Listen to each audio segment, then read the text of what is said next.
এত বছর ধরে ধৈর্য ধরে তিল তিল করে গড়ে তোলা সংসার ছেড়ে আমি চলে যাব? কেন চলে যাব? আমার ছেলে মেয়েরা কেন এতিমের মতো বড় হবে? এই সংসারটা আমার, তবে আমি আসিফকে চাই না। কিন্তু তাই বলে আমি নিজের অধিকারও ছেড়ে দিব না। আমি চলে গেলে ও দিব্যি আর একটা মেয়েকে ঘরে এনে সুখে শান্তিতে সংসার করবে, আর ওই মেয়ে পেয়ে যাবে রেডিমেড সাজানো গুছানো সংসার। আর আমি তো সেটা কখনোই চাই না। আজকে বিকালে একজন ডায়েটিশিয়ানের সাথে কথা বলতে যাব। বাসায় একজন কাজের বউয়া রেখেছি, আর দেশ থেকে আমার খালাতো বোনকে এনেছি বাচ্চাদেরকে দেখাশোনা করানোর জন্য। আর আমার নিজেরও তো একাই বাড়িতে থাকতে খারাপ লাগবে। আমার পরিবারের অবশ্য কেউ জানে না আসিফের দ্বিতীয় বিয়ে করার কথাটা, আর আমি জানানোরও প্রয়োজন বোধ মনে করিনি। আমি চাই না আমার সংসার নিয়ে কেউ সমালোচনা করুক। এমন তো না যে আমি সংসার ছেড়ে চলে যাব। মায়ের বয়সে এসব কথা শুনলে খুব কষ্ট পাবে। আর এমন তো না যে আমি এসবের ধারধারি। আমি যে জিনিসের ধারধারি না সে জিনিস নিয়ে আমি কেন মাথা কামাবো? আর কেনই বা অন্যকে বলতে যাব? আমি ডায়েটিশিয়ানের কথা মতো চলা শুরু করলাম। উনি আমাকে ঠিক মতো খাওয়া দাওয়া আর ঘুমের একটা তালিকা করে দিয়েছেন। আমাকে 2 মাসে 10 কেজি ওজন কমাতে হবে। নিজের জন্য কিছু কেনাকাটা করলাম, খুব ভালো মানের স্কিন প্রোডাক্ট কিনলাম।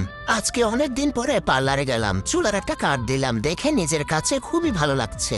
সবচেয়ে ভালো মানের ফেসিয়ালটা করলাম। শুনলাম আসিফ নাকি 3 মাসের জন্য হংকং এ যাচ্ছে, আর সেটা অফিসের কাজে।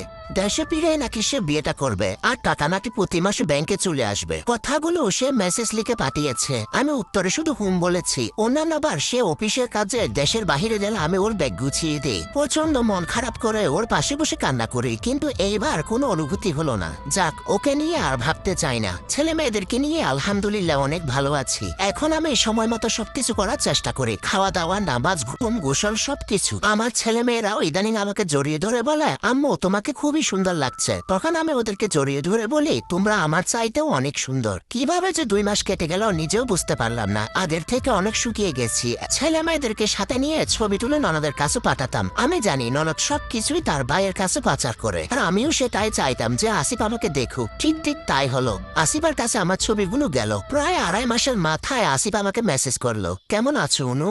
আসিফের মেসেজ পেয়ে আমার ভেতরটা কেমন যেন হঠাৎ করে ছলাৎ করে উঠলো। আমি রিপ্লাই দিলাম, আলহামদুলিল্লাহ ভালো আছি। সে মেসেজ দিল, এতদিন হয়ে গেছে হংকং এ আসছি, একটা দিন মেসেজ করলা না, জানতে চাইলা না আমি কেমন আছি।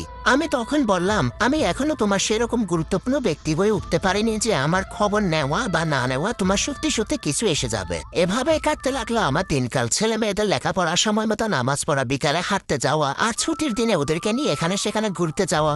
একদিন তো ছেলে মেয়েদেরকে নিয়ে পদ্ম রিসোর্টে গেলাম। অসম্ভব ভালো সময় কাটিয়েছি আমরা। আগে তো স্বামীর হাতে পায়ে ধরা লাগতো, নিয়ে যাও নিয়ে যাও, কিন্তু এখন আর তার অপেক্ষা করা লাগে না। আমরা নিজেরাই ঘুরতে পারি। এরই মাঝে শুনলাম আসিফ নাকি দেশে এসেছে।